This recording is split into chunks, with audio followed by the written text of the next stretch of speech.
Assalamualaikum warahmatullahi wabarakatuh. Perkenalkan, nama saya Richard Furkan, mahasiswa dari Universitas Putra Indonesia YPTK Padang, Fakultas Ekonomi dan Bisnis, Prodi Akuntansi dari kelas Akuntansi 3. Di sini, saya akan menjelaskan materi mengenai sistem pendukung keputusan dari mata kuliah Sistem Informasi Manajemen.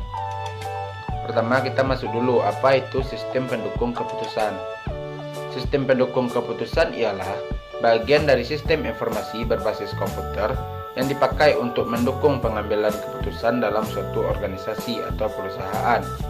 Dapat juga dikatakan sebagai sistem komputer yang mengolah data menjadi informasi untuk mengambil keputusan dari masalah semi terstruktur yang spesifik.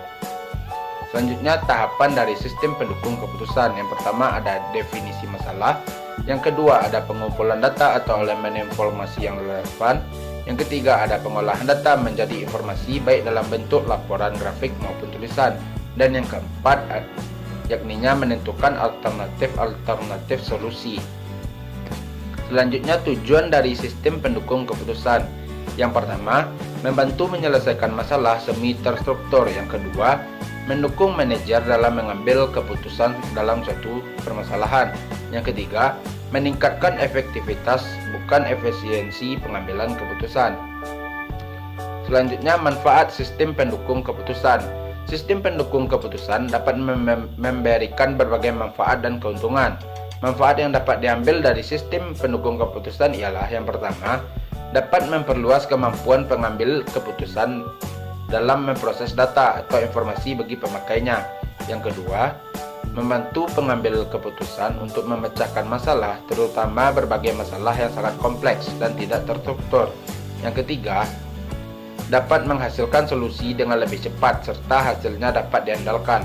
Yang keempat, walaupun suatu sistem pendukung keputusan mungkin saja tidak mampu memecahkan masalah yang dihadapi oleh pengambil keputusan, namun dia dapat menjadi simultan bagi pengambil keputusan dalam memahami persoalannya, karena mampu menjadikan berbagai alternatif pemecahan dalam permasalahan. Selanjutnya, kita masuk kepada aplikasi kecerdasan bisnis. Aplikasi kecerdasan bisnis ialah aplikasi berdasarkan analisis informasi yang dipersonalisasi dan tersedia di situs manajemen pengetahuan dan teknologi dukungan keputusan.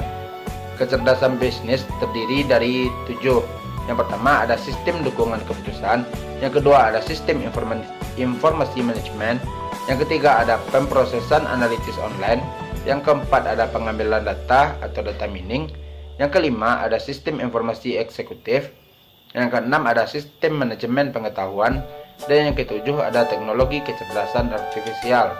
Pertama, kita masuk dulu kepada sistem dukungan keputusan.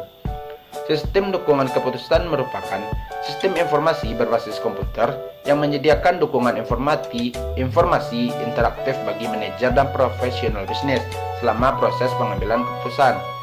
Sistem dukungan keputusan menggunakan yang pertama ada model analitis, yang kedua ada basis data khusus, yang ketiga ada wawasan dan penilaian dari pengambil keputusan itu sendiri, yang keempat sebuah proses permodalan interaktif berbasis komputer untuk mendukung keputusan bisnis. Selanjutnya, kita masuk kepada sistem informasi manajemen.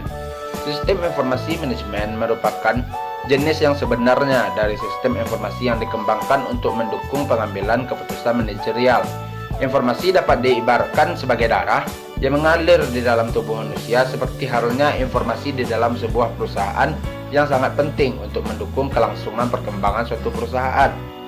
Sehingga terdapat alasan bahwa informasi sangat dibutuhkan bagi sebuah perusahaan. Akibatnya, bila kurang mendapatkan informasi dalam kurun waktu tertentu, maka perusahaan akan mengalami ketidakmampuan dalam mengontrol sumber daya mereka, sehingga dalam mengambil keputusan strategis sangat terganggu, yang pada akhirnya akan mengalami kekalahan dalam bersaing dengan lingkungan pesaingnya.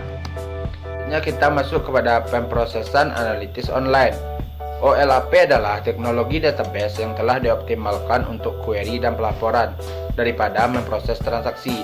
Data sumber untuk OLAP adalah database pemrosesan transaksi online atau OLTP yang biasanya disimpan di gudang data. Data OLAP berasal dari data historis ini dan diagregasi ke dalam struktur yang memperoleh analisis canggih. Data OLAP juga ditata secara hierarki dan disimpan dalam kubus dan bukan tabel. Ini adalah teknologi canggih yang menggunakan struktur multidimensional untuk memberikan akses cepat ke data untuk dianalisis, yang memungkinkan manajer dan analisis untuk secara interaktif memeriksa dan memanipulasi sejumlah data yang detail dan terkonsolidasi dari berbagai sudut pandang. Selanjutnya kita masuk kepada menggunakan sistem dukungan keputusan. Terdapat 4 jenis dasar aktivitas permodelan analitis. Yang pertama ada analisis what if, yang kedua ada analisis sensitivitas, yang ketiga ada analisis goal seeking, dan yang keempat ada analisis optimalisasi.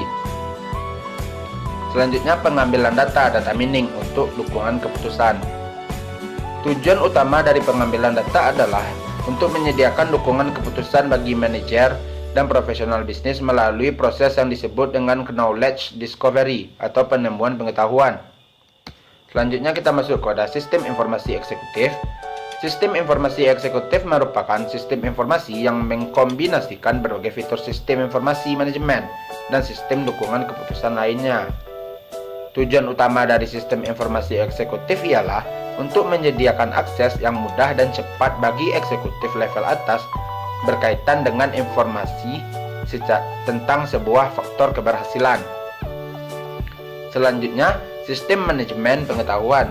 Sistem manajemen pengetahuan adalah sebuah proses yang membantu perusahaan untuk mengidentifikasi, untuk memilih, mengorganisasikan, menyebarkan, dan mentransfer informasi dan keahlian yang penting yang merupakan bagian dari ingatan perusahaan dan biasanya berada di dalam perusahaan dalam bentuk yang tidak terstruktur, seperti praktek kebijakan solusi bisnis terbaik pada proyek.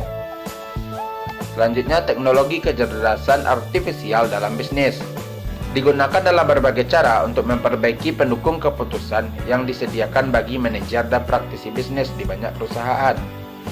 Salah satu ranah kecerdasan artifisial yaitu aplikasi ilmu kognitif yang terdiri dari yang pertama ada sistem pakar, yang kedua jaringan neural, yang ketiga logika fuzi, yang keempat algoritma genetika, yang keenam virtual reality,